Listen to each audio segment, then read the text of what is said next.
speaking about water a few weeks ago in Martha's Vineyard with National Geographic, and chatting with someone, he said something that I will never forget.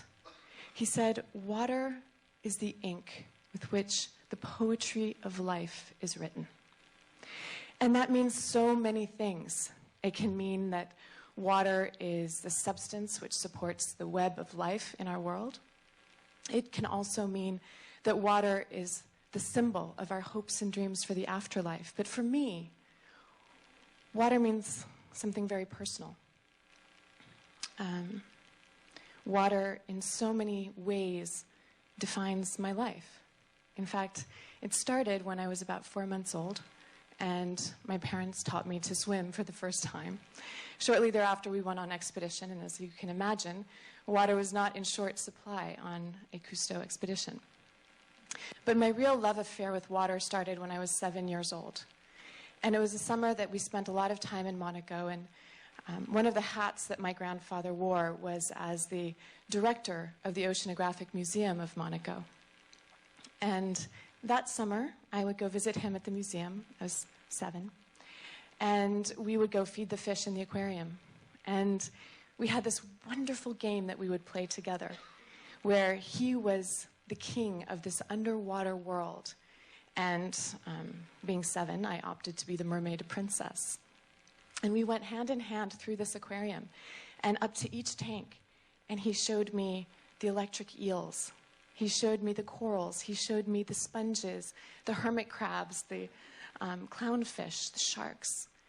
And at each tank, he explained to me the importance of these creatures and how they fit into a larger web of life, and how we, as stewards of this kingdom, needed to take care of them, needed to understand them, love them, and protect them.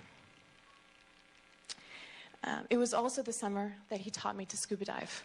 And I remember I walked up to the side of the boat, and I stood at the edge, and I had fins that were a little bit too big, and my tanks were a little bit too heavy. And I was really nervous about how I was going to breathe in this underwater world. Would the regulator work? Would I be able to breathe underwater and not drown? And I stood there looking down, and I took one tentative last glance up at my grandfather, and he winked at me and gave me a little nudge.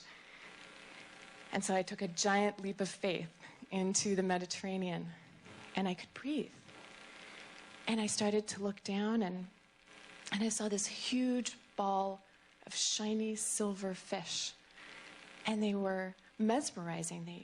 They danced through the water in complete synchronicity, and they were unbelievably beautiful. I still think sardines are beautiful because of the impact and the impression that they made on me when I was a little girl. And that was the beginning of a love affair that I've had with water my whole life. It was also the year, it was in the early 80s, and it was a time when my grandfather was at the peak of his popularity. And he was one of the most beloved and recognized faces in the world. And in France, people really wanted him to run for president. And they signed petitions, hundreds of thousands of people clamored for him to lead the country. And he could have won, but he said no, because he wanted to dedicate himself to issues beyond politics, which is the theme of our event today. And in so many ways an interesting concept, because politics is the process by which we make decisions as a group. And so what is beyond politics? I believe that to go beyond politics, we must reimagine our world. We must reimagine not only our relationships with each other, but our relationship to the natural world. And I believe that we need to start with water.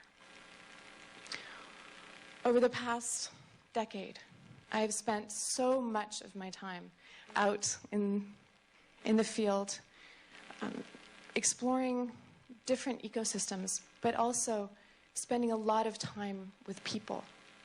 I've spent time with spiritual leaders and heads of state, farmers and fishermen, scientists, water managers, policy writers. I've spent time with Saudi royals, and I've spent time with people who live in the slums of Delhi, talking to them about water, about what water means to them and how it shapes their lives, how it offers them hope and a way in the future.